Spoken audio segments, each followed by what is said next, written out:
Magandang hapon. Welcome sa Lotto Result Today PH. Narito ang mga resulta para sa 5 PM draw, February 16, 2026. Para sa resulta ng 2D Lotto, 31 at 6.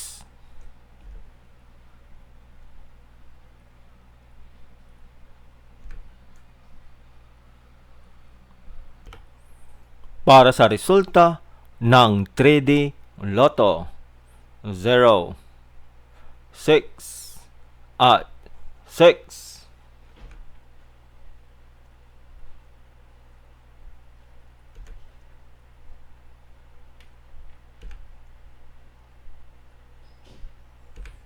At yan ang mga resultang ngayong 5 PM draw. Para lagi kang updated sa mga Lotto draw result, mag-like and subscribe. Maraming salamat sa panonood.